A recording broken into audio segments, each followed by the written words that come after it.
തെരുവിൽ ഗുണ്ടകൾ തമ്മിൽ തല്ലുന്നത് കണ്ടിട്ടുണ്ട് കോട്ടയം സ്വദേശികൾ. എന്നാൽ രണ്ട് പോലീസുകാർ പരസ്പരം ഏറ്റുമുട്ടുന്നത് ആദ്യമായാണ് കാണുന്നത്. കോട്ടയം ചിങ്ങവനം പോലീസ് സ്റ്റേഷനിൽ സിവിൽ പോലീസ് ഓഫീസർ തമ്മിൽ ഏറ്റുമുട്ടിയതിന്റെ കാരണം കൂടി അറിയണം. സ്റ്റേഷൻ പരിസരത്ത് ബൈക്ക് വയ്ക്കുന്നതുമായി ബന്ധപ്പെട്ട തർക്കമാണ് കയ്യാങ്കളിയിൽ കലാശിച്ചത്.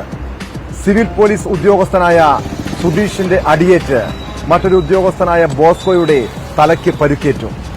വാർത്ത പുറത്തുവന്നതിന് പിന്നാലെ രണ്ടുപേരെയും സസ്പെൻഡ് ചെയ്തിരിക്കുകയാണ്. പ്രാഥമിക അന്വേഷണ റിപ്പോർട്ടിന്റെ അടിസ്ഥാനത്തിലാണ് ജില്ലാ പോലീസ് മേധാവി ഇരുവർക്കുമെതിരെ നടപടിയെടുത്തത്.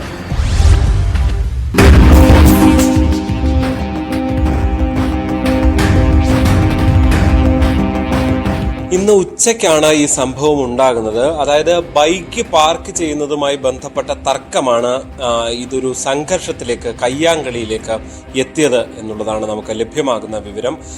അതായത് ഇതിലൊരാൾ അവിടെ ബൈക്ക് പാർക്ക് ചെയ്യുന്നു, അപ്പോൾ മറ്റൊരാൾ അത് ചോദ്യം ചെയ്യുന്നു. ഇത് വാക്കേറ്റത്തിലേക്കും തുടർന്ന് തമ്മിലടിയിലേക്കും പോകുന്നു. ഇതിൽ ഒരു പോലീസുകാരന് തലയ്ക്ക് പരിക്കേൽക്കുകയും ചെയ്യുന്നു. തമ്മിൽ അടിക്കിടെ ഈ ജനലിൽ കൊണ്ട് തലയ്ക്ക് മുറിവ് പറ്റുകയായിരുന്നു എന്നാണ് നമുക്ക് ലഭ്യമാകുന്ന വിവരം. ഈ പരിക്ക് പറ്റിയതിനെ തുടർന്ന് എസ്ഐയുടെ മുറിയിലേക്ക് ഓടിച്ചെല്ലുകയും തന്നെ മറ്റേയാൾ തല്ലി എന്ന് പറഞ്ഞുകൊണ്ട് പിന്നീട് റോഡിന് പുറത്തേക്കൊക്കെ എത്തുന്ന സ്ഥിതിവിശേഷമുണ്ടായി. അതുകൊണ്ട് തന്നെ പോലീസ് സ്റ്റേഷനിൽ പരാതി നൽകാൻ എത്തിയവരും ഒപ്പം തന്നെ നാട്ടുകാരിൽ ചിലരെങ്കിലും ഇത് കണ്ടിട്ടുണ്ട് എന്നുള്ളതാണ്. ആദ്യം പോലീസ് ഈ വിവരം മറച്ചുവെക്കുകയായിരുന്നു. പോലീസ് ഒരു കേന്ദ്രങ്ങളും ഇതിനെക്കുറിച്ചുള്ള വിവരം പുറത്തുവിട്ടില്ല. പിന്നീട് മാധ്യമങ്ങൾക്ക് ഈ വിവരം ലഭിക്കുകയും വാർത്തയാകുകയും ചെയ്തതോടുകൂടിയാണ് തിരക്ക് പിടിച്ചൊരു നടപടിയിലേക്ക് കടന്നത്.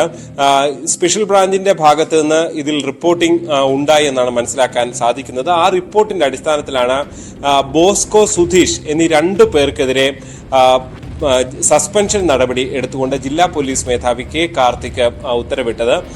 എന്തായാലും ഇതിന് നിരവധി ആളുകൾ ദൃക്സാക്ഷികളും ഉണ്ടായിരുന്നു എന്നുള്ളതാണ് ഏറ്റവും ശ്രദ്ധേയമായിട്ടുള്ളത്. ഞാൻ സ്റ്റേഷനിലൂടെ ആവശ്യം വരുന്ന വഴിക്കാണ് അകത്തുനിന്ന് സ്റ്റേഷനകത്തുനിന്ന് ഒരു പോലീസുകാരൻ തലയെ കൈ പിടിച്ചുകൊണ്ട് അടിച്ചുകൊണ്ട് എസ്ഐയുടെ റൂമിലോട്ട് ഓടിക്കയറുന്ന കണ്ടത്. ഓടിക്കയറി എസ്ഐയുടെ എന്തോ പറഞ്ഞ് എസ്ഐയും പുള്ളിക്കാരനും കൂടെയാണ് ഒന്നിച്ചിറങ്ങുന്നത്, പുറത്തോട്ട് ഇറങ്ങിയിട്ട് ഈ അടി കൊണ്ട പോലീസുകാരൻ നേരെ വഴിയിലോട്ട് എംസ് റോഡിലോട്ട് ഓടിപ്പോകുന്ന കാണുന്നത്. ഓടിപ്പോയി പിന്നീട് പുറകെയുള്ള 2-3 പോലീസുകാരോടെ വന്ന് ഈ അടി കൊണ്ട പോലീസുകാരനെ ജീപ്പിലോട്ട് കയറ്റി ഹോസ്പിറ്റലിൽ കൊണ്ടുപോയിരുന്നു. അതാണ് ഇപ്പോൾ പുള്ളി എനിക്ക് തലക്കെട്ട് അടി കിട്ടി സാറേ എന്ന് പറഞ്ഞാൽ പുള്ളി സ്റ്റേഷനകത്തുനിന്ന് ഓടി എസ്ഐയുടെ റൂമിലോട്ട് കയറുന്ന കണ്ടത്.